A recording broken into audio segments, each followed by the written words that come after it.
queridas irmãs, queridos irmãos, começamos mais um programa, O Espírito da Letra, analisando a obra do Espírito André Luiz, escrita através da mediunidade de Francisco Cândido Xavier. Nós estamos nos aproximando já da parte final deste 11º livro, Mecanismos da Mediunidade. E temos ficado muito felizes, porque os nossos irmãos, nossos telespectadores, você que está em casa, nos escreve contando que até então não tinha conseguido entender o livro, mas que agora, com calma, com o recurso do resumo, das imagens, está ficando mais fácil e agora está entendendo.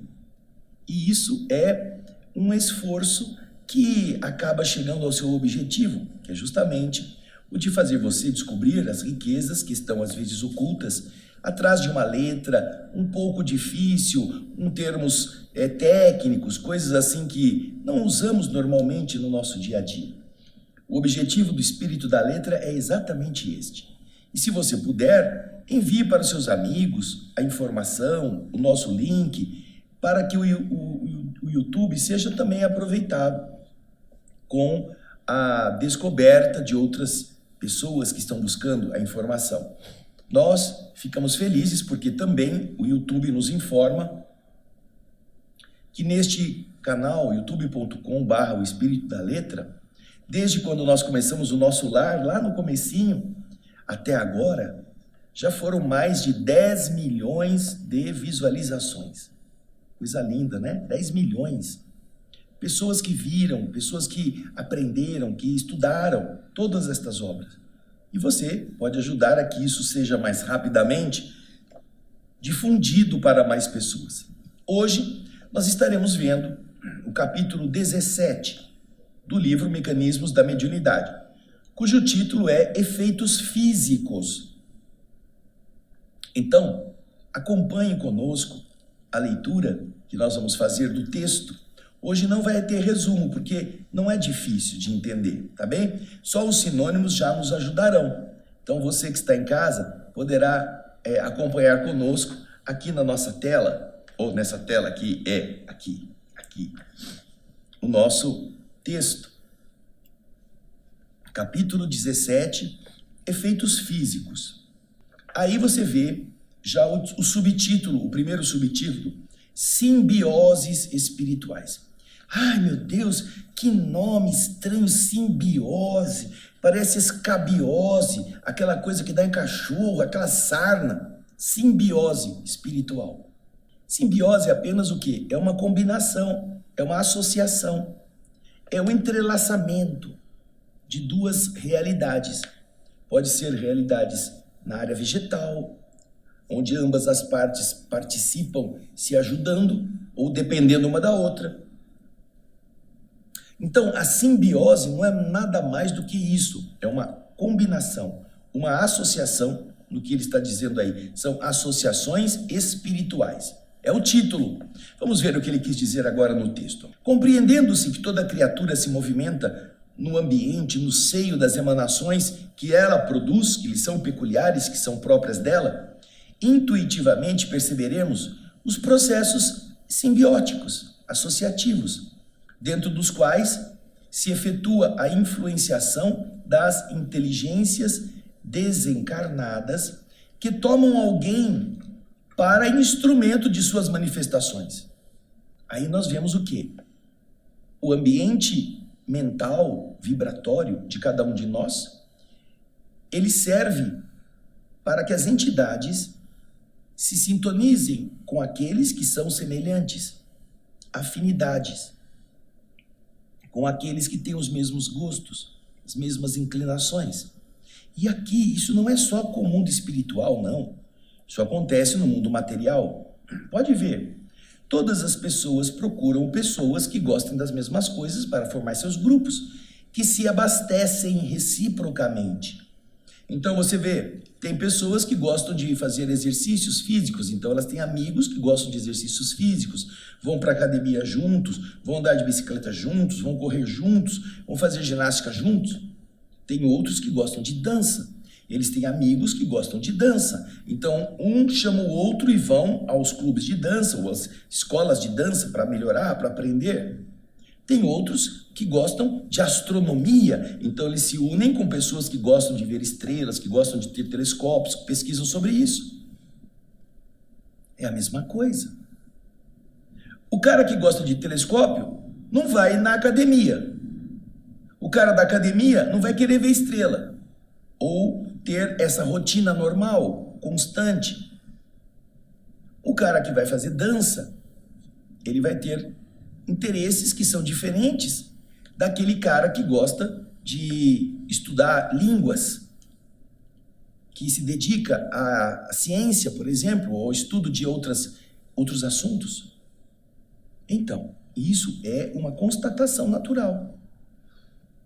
Agora, em se tratando de mundo invisível, entidades que nós não enxergamos estarão observando em nós nosso campo vibratório e poderão se aproximar para usar a gente como ferramenta deles, como instrumentos, no bem ou no mal, né? Isso é uma outra questão.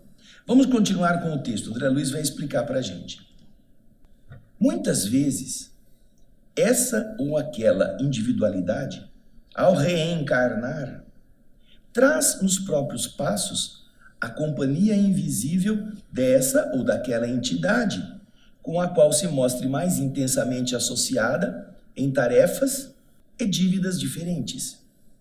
Harmonizadas na mesma onda mental, é possível sentir-lhes a integração, como se fossem hipnotizador e hipnotizado em processo de ajustamento.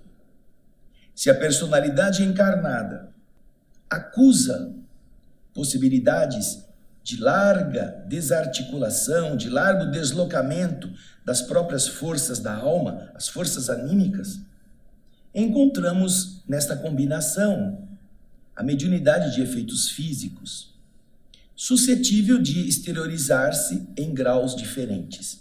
Efeitos físicos. O que será que são efeitos físicos? O nome está dizendo. São coisas que acontecem no mundo material. Efeitos, consequências da ação de forças desconhecidas da nossa observação normal. Se você está num veículo e o veículo está andando para frente, você sabe que o motor está ligado, que tem combustível, que alguém pode estar acionando a caixa de marchas e o acelerador para esse indivíduo, esse veículo andar. Se o indivíduo está, porém, com o freio de mão puxado, ele pode ter tudo. Ele pode ter gasolina, pode estar ligado, mas ele não anda. Faz barulho. Então você vai, tem alguém aí acelerando o carro, mas o carro não está andando, mas está ligado. Então você vê forças físicas atuando no motor, na queima do combustível, etc. Ou até no movimento. Porém, alguns efeitos podem acontecer sem que você saiba de onde vem a causa. Então, em algumas circunstâncias, o mundo espiritual, podendo utilizar as energias do encarnado, pode produzir fenômenos que aparentemente não têm uma causa visível, uma causa explicável. Objetos que se movem sem contato de ninguém, sem motor, sem uma ação externa do vento ou de uma ação magnética que possa empurrar o objeto.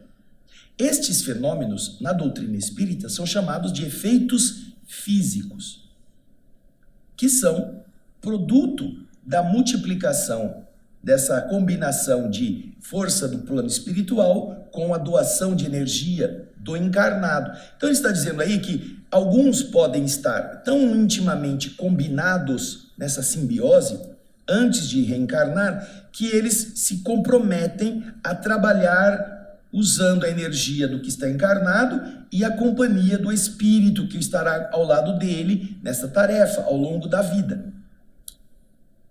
Então, continua André Luiz nos explicando. Eis porque é muito comum sermos defrontados na Terra por jovens mal saídos da primeira infância, servindo de médiuns a desencarnados menos esclarecidos, que com eles se afinam, na produção dos fenômenos físicos, também de natureza inferior, como sejam batidas, sinais, deslocamentos de objetos, vozes de feição espetacular, barulhos, ruídos. Eu tenho certeza que você já viu relatos de casas onde a roupa molhada pega fogo espontaneamente, pedras caem do telhado, ruídos ocorrem dentro de casa sem que ninguém os esteja fazendo. Então, geralmente, alguém naquela família possui essa capacidade de doação de energia suficientemente abundante para que entidades que estejam ali, e naturalmente são espíritos de uma elevação menor, possam realizar esses fenômenos. Continua André Luiz nos explicando. É certo que semelhantes evidências do plano invisível extrafísico se devam, de modo geral, a entidades de pouca evolução, porquanto elas estão ligadas aos médiuns naturais a que se condicionam, comportam-se entre os homens como se fossem crianças caprichosas, em afetos e desafetos desgovernados, bastando, às vezes, uma simples intervenção de alguma autoridade moral, através da exortação, da advertência ou da prece, para que essas perturbações em andamento parem de imediato. É então que se observa que nesses eventos, nesses lugares, parecem descontrolados os fenômenos físicos que acontecem nessas casas. Mas, de verdade, quando existe uma autoridade moral, quando alguém faz uma prece, quando se estabelece um contato de superioridade entre encarnados que conhecem esse processo e as entidades que estão realizando, muitas vezes isso para rapidamente.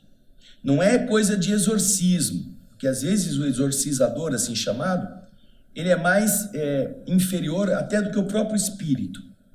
Mas é a autoridade moral, é a maneira pela qual essa criatura vai direcionar-se, relacionando-se com as entidades que estão praticando essas ações, porque na verdade são espíritos batedores ou perturbadores. Nós vamos encontrar essa definição lá no Livro dos Espíritos, a partir da pergunta 100, se não me engano, na questão número 105, 106, espíritos batedores e perturbadores, ou os chamados zombeteiros.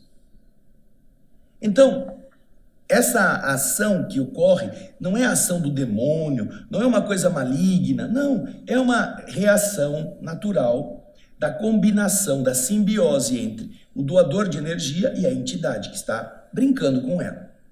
Agora vamos continuar com André Luiz. Essa eclosão, esse desabrochar de recursos mediúnicos, capaz de ocorrer em qualquer idade da constituição fisiológica do corpo de carne, independente de quaisquer fatores de cultura, da inteligência ou de um aprimoramento da alma, como ela se filia a fatores positivamente mecânicos, como acontece nas demonstrações públicas de agilidade ou de força, em que um ginasta qualquer com treinamento adequado apresenta variadas exibições. É natural isto. Não precisa ser gênio, não precisa ser muito inteligente, não precisa ser evoluído, não. É algo que acontece pela combinação espontânea dessas entidades que estão manipulando as energias e da pessoa que está fornecendo energia. É natural isso. Não é a ação do capeta. Entendido isto? Bom, vamos agora ao segundo subtítulo, que tem aí na tela a explicação sobre médium teleguiado. Tele é a distância. Então, médium é aquele que é o veículo que está sendo manipulado à distância, guiado à distância.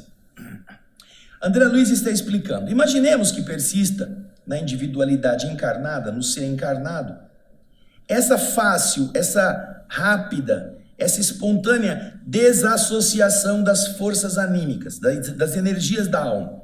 Essas energias da alma que estão produzidas também na matéria, em alguns é mais abundante, podem ser exteriorizadas. Nesse caso, nós a temos habilitada, essa alma, ao fornecimento do ectoplasma, ou plasma exteriorizado, do qual se valem as inteligências desencarnadas para a produção dos fenômenos físicos que demonstram a sobrevivência. Então você observa que é assim: o médium fornece um material que se chama ectoplasma, e este ectoplasma é usado pelos espíritos para manipular objetos, para fazer efeitos que são surpreendentes e que demonstram que não é o médium que está fazendo, é uma outra inteligência e, portanto, essa inteligência está viva. Continua André Luiz nos explicando. Chegada a esse ponto, se a criatura deseja cooperar na obra do esclarecimento humano, se o encarnado está interessado em que o mundo seja esclarecido a respeito desses fenômenos, ou seja, se tem boa fé, ela recebe do plano espiritual um guarda vigilante, um guarda, um espírito que toma conta, que é mais comumente conhecido como o guia, segundo a apreciação terrestre.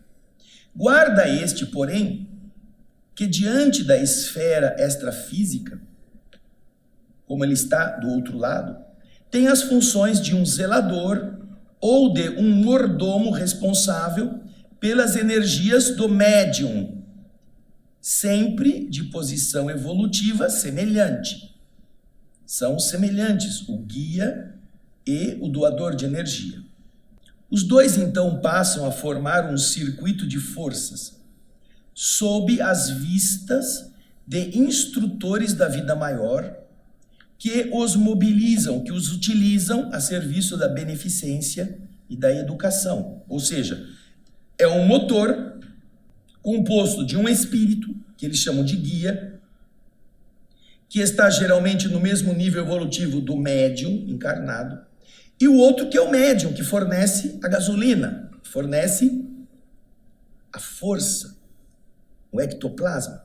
E então essa dupla está sob, em muitos casos, quando estão voltados para o bem, sob a ação de espíritos superiores, espíritos que mobilizam esta combinação para usá-la a serviço da beneficência, da educação, para melhorar condições de outras pessoas. Então vejam só, vamos voltar ao texto.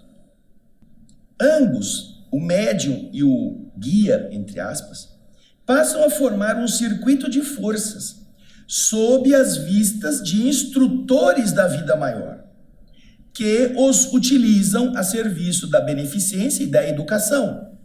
Em muitas circunstâncias, com pleno desdobramento do corpo espiritual do médium, que passa a agir, a atuar, como se fosse uma inteligência teleguiada. O médium sai do corpo, deixa o corpo à disposição com a emissão da energia e ele fica ao lado.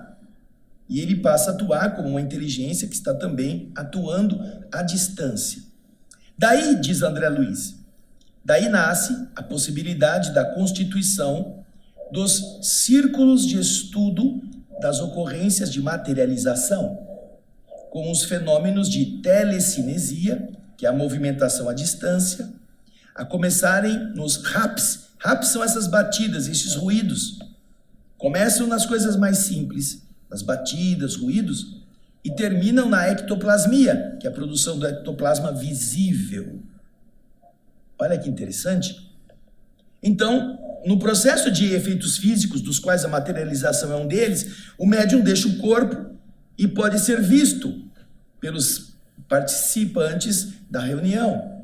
E ele pode também fornecer condições para que comece a haver batidas, ruídos, fenômenos de voz direta, inclusive materialização.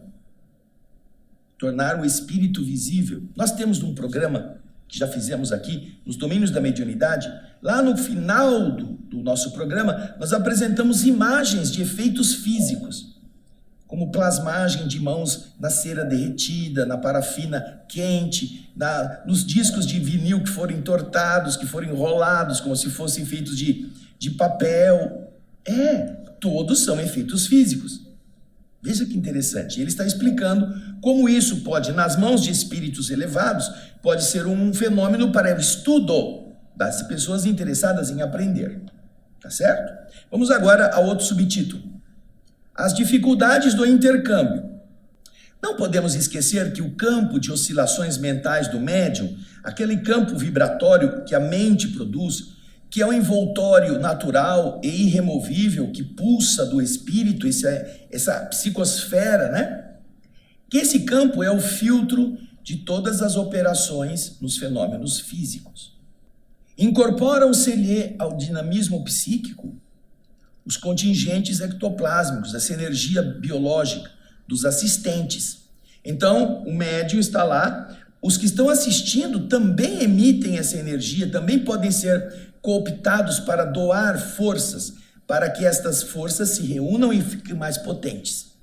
Então, os contingentes ectoplásmicos dos assistentes também são convocados para obterem os recursos, os eventos de natureza dos efeitos físicos. Continua André Luiz. Mas, ainda aí, os elementos essenciais, os mais importantes, os mais fundamentais, pertencem ao médium, que, consciente ou não consciente, pode interferir nas manifestações. A exteriorização dos princípios da alma, das energias anímicas, nada tem a ver, em absoluto, com o aperfeiçoamento moral. Não. A maneira de viver, a maneira de pensar, o que o indivíduo sente, não terá nada a ver com a emanação de suas células. Portanto, se o indivíduo, como médium, tem pensamentos baixos, ele vai produzir energia, mas a sua psicosfera estará pesada, densa. Por isso, André Luiz está tratando desse tema. Olha lá. Cumpre destacar, assim, as dificuldades para a manutenção de um amplo intercâmbio mais dilatado, mais seguro neste terreno. Basta uma leve modificação de propósito na personalidade do médium, seja em matéria de interesse econômico, de conduta afetiva, para que se alterem os raios mentais que ele envia, que ele produz. O pensamento interferirá fatidicamente nesse processo. Verificada semelhante metamorfose, ele mudou a hora, do momento de pensar, ele mudou de uma hora para outra. Desenham-se na aura ou fulcro energético, aquele núcleo, as formas pensamento, por vezes em completo desacordo com o programa traçado no plano superior. Ao mesmo tempo que perigos consideráveis surgem na esfera do serviço a fazer, uma vez que a transformação das ondas mediúnicas, essa transformação imprime, ela determina um novo rumo àquela força exteriorizada, que desse modo, em certas ocasiões, pode ser manuseada por entidades desencarnadas positivamente inferiores, famintas de sensações no campo físico. O médium começou a emitir pensamentos negativos, interesses econômicos, afetividade desajustada, e então ele começa a atrair entidades inferiores. Você vai encontrar esta experiência aqui muito bem descrita no livro Libertação, que nós já fizemos aqui, no nosso O Espírito da Letra, quando o casal, que está a Margarida e o marido, estão buscando a ajuda de um professor, um homem que tem percepção mediúnica, que tem doação de ectoplasma, mas que está envolto por entidades inferiores, porque ele tem interesse de ganhar. São os terapeutas, sabe os terapeutas? Isso que acontece com eles. Começam a ser como que ferramenta de mãos de entidades inferiores, que estão famintas de sensações do campo físico, seja da bebida, seja do sexo, seja do ganho material, seja da ostentação. Por quê? Porque o doador de energia mudou a frequência da sua emissão mental. O médium. Antes ele fazia a caridade na casa espírita, só que era de graça. Ele tinha que se sacrificar nos horários. Agora ele descobriu que fazendo um cursinho aí qualquer desses fundo de quintal, ele vira terapeuta, e aí ele pode largar o serviço espontâneo e limpo e vai abrir um consultório para ganhar dinheiro, fazendo a mesma coisa, aplicando a bioenergia que eles costumam dizer. E aí começam a ser secundados por entidades inferiores que também querem as mesmas coisas. André Luiz continua explicando. Em tais ocorrências, em tais casos, perturbações variadas podem acontecer, desencorajando experiências que foram magnificamente começadas, tiveram um início muito luminoso, muito bonito, e depois descambaram para a perdição. Por isso é um cuidado muito sério que o médium deve ter. Não é porque ele recebe espírito, não é porque ele tem energia, que ele estará protegido pelos mentores, não. Quando ele se afasta dos espíritos elevados, outros assumem seu lugar e vão fazer dele ferramenta para o mal. Vamos ao subtítulo agora, médiuns e assistentes. André Luiz está explicando. Porém, é indispensável, imperioso anotar que não somente o fulcro mental, o núcleo do pensamento do médium, interfere nas atividades em grupo. Cada pessoa que está lá, cada assistente que aí comparece, também comparece com as oscilações que lhes são peculiares. E que, quando emitem, eles tocam, eles tangenciam a esfera mediúnica, a psicosfera do médium, que está em trabalho.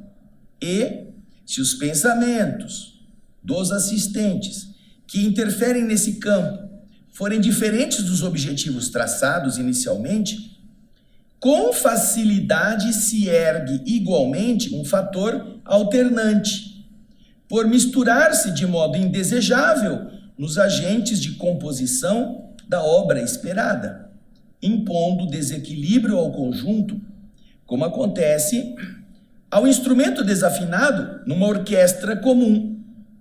Disso decorrem os embaraços graves para a continuidade eficiente destes agrupamentos que se formam na Terra para as chamadas tarefas de materialização. Vamos nos colocar, então você evita briga em casa, evita comida pesada, evita o álcool, evita uma série de coisas, e aquele grupo que cada um individualmente assumiu esse compromisso de estarem voltados para o mesmo objetivo, se reúne.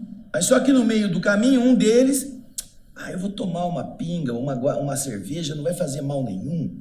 Já começou a desvirtuar. O outro foi para a reunião, teve uma briga em casa, está com aquela coisa na cabeça, está perturbado mentalmente, foi para a reunião de materialização. Outros estão pensando no serviço que vão ter amanhã, eu vou ter um compromisso, uma reunião, não está voltado para a tarefa da materialização. Então, eles estão produzindo conflitos mentais e tocando a psicosfera do médium com interesses que não são os do trabalho.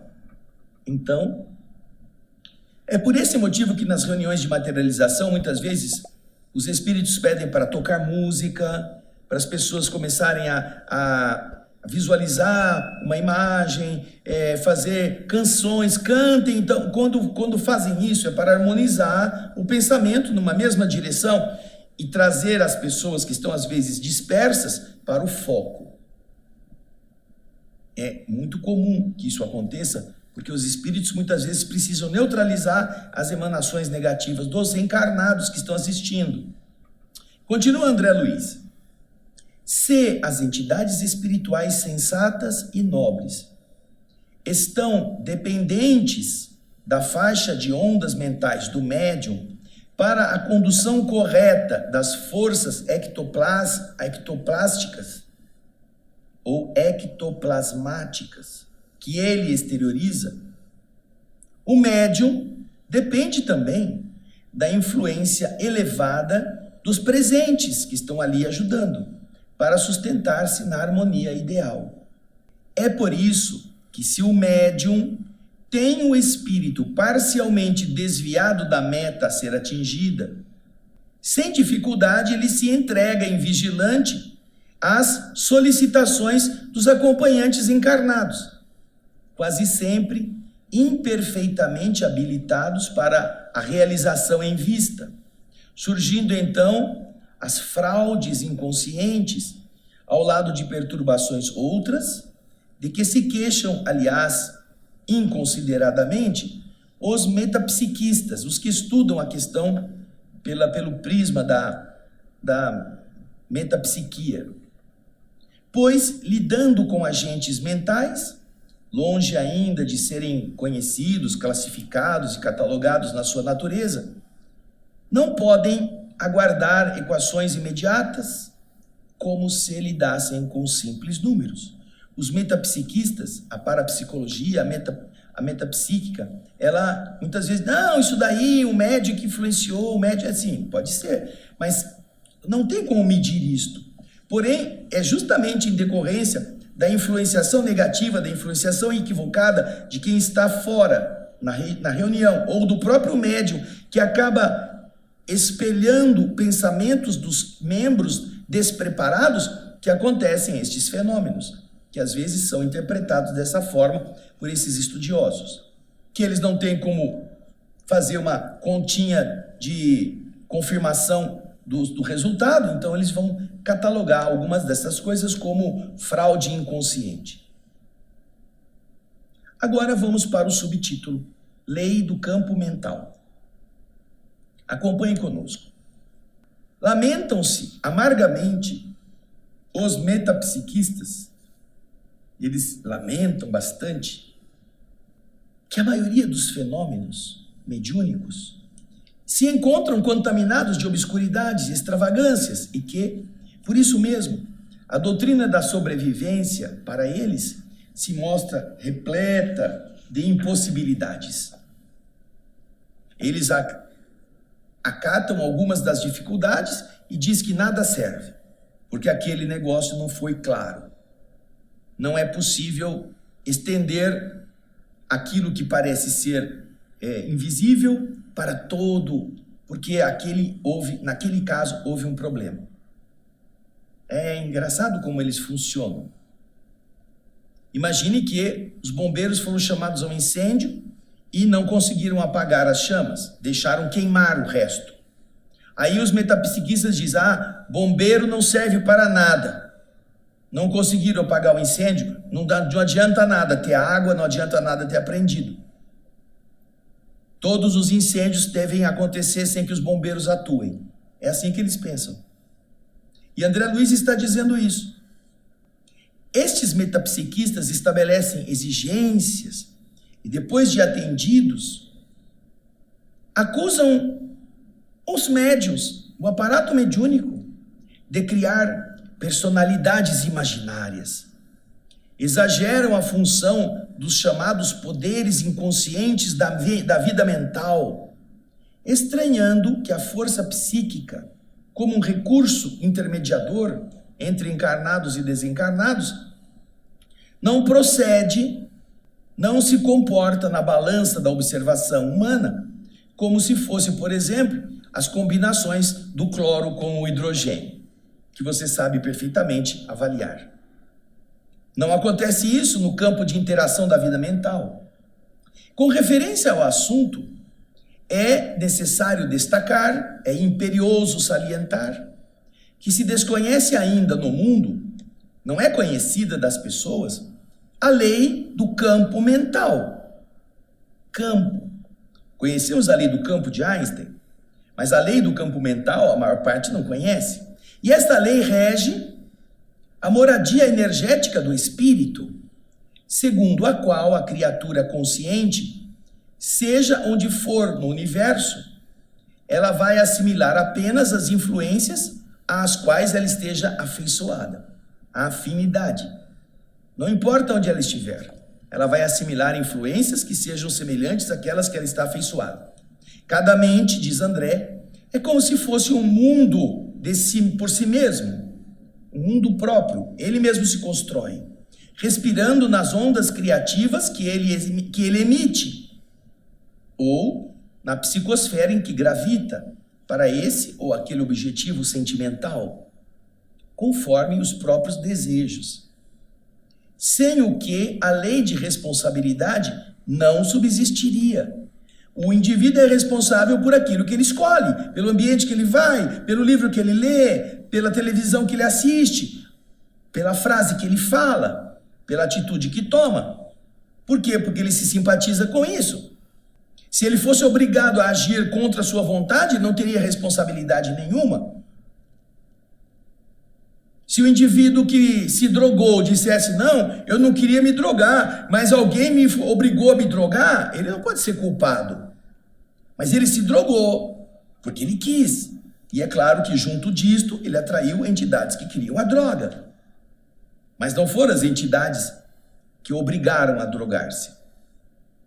É isso que ele está dizendo. Um médium, ainda mesmo nas mais altas situações de amnésia cerebral, ele não se lembra. Do ponto de vista orgânico, fisiológico, ele não está inconsciente de todo. Não está impossibilitado de saber o que está acontecendo. Na faixa da realidade espiritual em que ele se encontra. E esse médium agirá sempre, nunca como se fosse um autômato, um robô perfeito, mas na posição de uma consciência limitada às possibilidades próprias e às disposições da própria vontade. Mesmo no caso de exteriorização sonambúlica, de médiuns inconscientes, assim chamados, ele está fora do corpo, mas ele tem consciência do que está acontecendo, ele tem um certo domínio daquilo que ele quer e daquilo que ele não quer. Não existe esse negócio, eu fiz, mas eu não sabia. Espiritualmente, você tinha condições de entrever o que estava acontecendo. E agora, nós vamos ver André Luiz no último dos comentários do subtítulo Futuro dos Fenômenos Físicos. Vamos lá. André Luiz está explicando.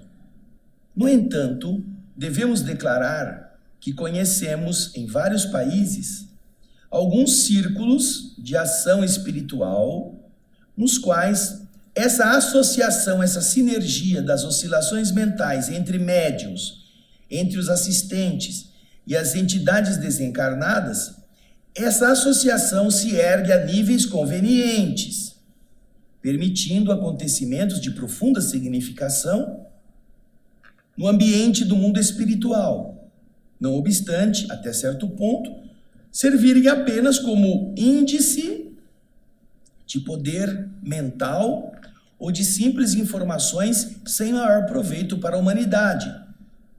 Tal o mecanismo compreensivelmente fechado em que se encerram. É um grupo pequeno, um grupo de pessoas sérias, um grupo de pessoas devotadas, médios dedicados, pessoas responsáveis, entidades amigas que fazem efeitos físicos. E isso fica preso àqueles que estão ali. Se saírem dali e contar, nossa, eu vi uma entidade sair da parede, o povo vai dar risada. Você bebeu, hein? Fumou um baseado bom. Por quê? Porque ainda que seja um negócio muito espetacular, e isso é uma coisa que sempre dizem, as pessoas que fizeram parte de efeitos físicos, de fenômenos de materialização, poucas delas mudaram interiormente. Se deslumbraram, mas continuaram suas vidinhas.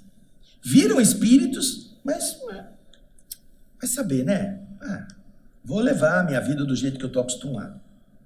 Daí então André Luiz continua dizendo, a ciência humana, porém, ela caminha na direção do futuro. A nós, os espíritos desencarnados, interessa, no plano do mundo invisível, mais ampla purificação, para que façamos ajustamento de determinados princípios mentais com respeito à execução de tarefas específicas.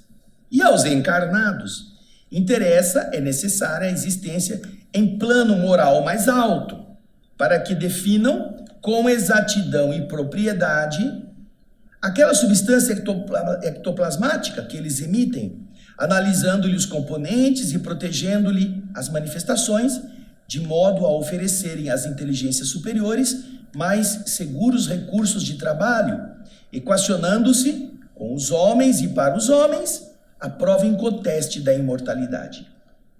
Então, com isso, André Luiz está dizendo, no futuro, os próprios espíritos trabalharão para melhorar o processo, como também os encarnados estarão purificando a sua emoção, o seu pensamento, para que o ectoplasma, assim entendido como fonte que vai sofrer benéfica ou maleficamente as intenções, a participação da mente, esse ectoplasma seja cada vez mais puro e, com isso, os efeitos físicos fiquem cada vez mais tangentes, mais palpáveis, mais delimitadores da existência do mundo espiritual, sem deixar dúvidas aos encarnados, né? Que interessante como vai ser isso, né? Lindo! E agora, na semana que vem, nós vamos para os efeitos intelectuais, porque agora ficamos vendo os efeitos físicos, mas existem efeitos intelectuais também, que nós vamos ver no capítulo seguinte. Você já pode ir lendo, vai acompanhando essa leitura. Ainda que você não tenha participado de nenhuma reunião de materialização, acontecem efeitos físicos na sua casa que você nem nota. Algumas pessoas podem doar sem saberem, ou espíritos que querem chamar a atenção para um determinado fenômeno retiram de cada pessoa que está na casa um pouquinho do ectoplasma e utilizam para, às vezes, esconder uma chave, produzir uma interrupção de um sinal em algum aparelho, em algum veículo, para evitar que a pessoa saia e sofra um acidente. Alguns espíritos amigos podem fazer isso. Então é um fenômeno natural, mas que muitas vezes a gente nem se dá conta de que foi produzido por uma força espiritual, né? Mas agora, depois do capítulo seguinte, nós vamos para os efeitos intelectuais. Você já pode ir lendo. Esse é um efeito que você pode fazer, efeito intelectual de aprender. E a gente vai encontrar você no nosso próximo Espírito da Letra. Obrigado pela audiência, obrigado pelos comentários. Ajude-nos a difundir mais ainda para outras pessoas, além desses 10 milhões que já estiveram atentos aos nossos programas. E a gente espera você no próximo programa do O Espírito da Letra. Até lá, um grande abraço e muita paz.